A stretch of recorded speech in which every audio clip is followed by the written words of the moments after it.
महाभारत युद्ध के 36 वर्ष पश्चात श्री कृष्ण की नगरी द्वारिका समुद्र में डूब जाती है और ऐसा होने से पहले श्री कृष्ण सहित सारे यदुवंशी भी मारे जाते हैं।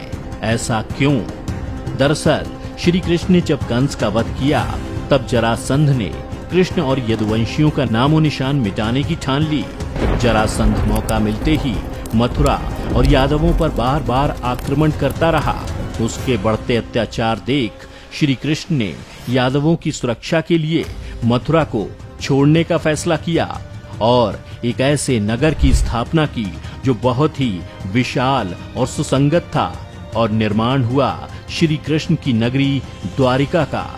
श्री कृष्ण अपने कुल बंधुओं के साथ द्वारका में बड़े आराम से रहे, किंतु 36 साल तक राज करने के बाद कृष्ण जी के देहांत के साथ द्वारका नगरी भी समुद्र में समा गई।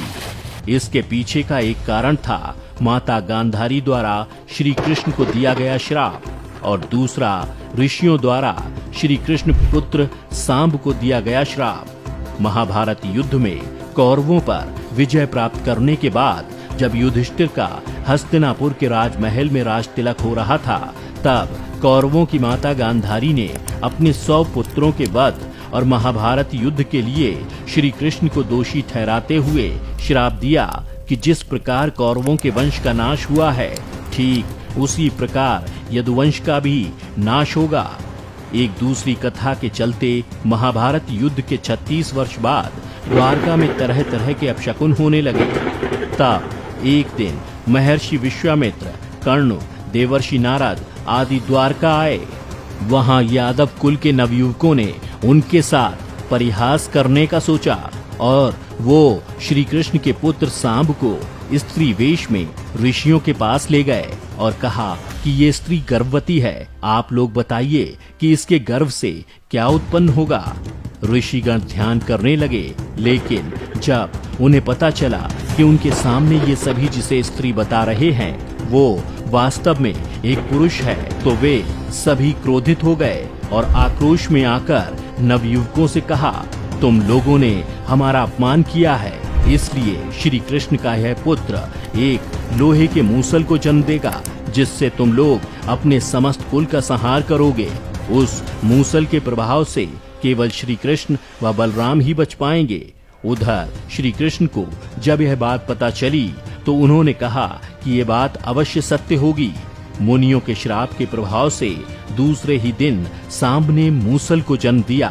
जब यह बात राजा उग्रसेन को पता चली तो उन्होंने उस मूसल को समुद्र में फेंकवा दिया, लेकिन उसके बाद भी द्वारका में लगातार भयंकर अपशकुन होने लगे।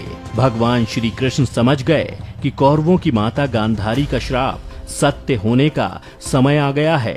उन्होंने देखा कि इस समय वैसा ही योग बन रहा है जैसा महाभारत के युद्ध के समय बना था, इसलिए श्री कृष्ण ने यदुवंशियों को तीर्थ यात्रा करने की आज्ञा दी। उसके बाद बलराम जी समाधि में लीन हो बैकुंठ धाम को लौट गए।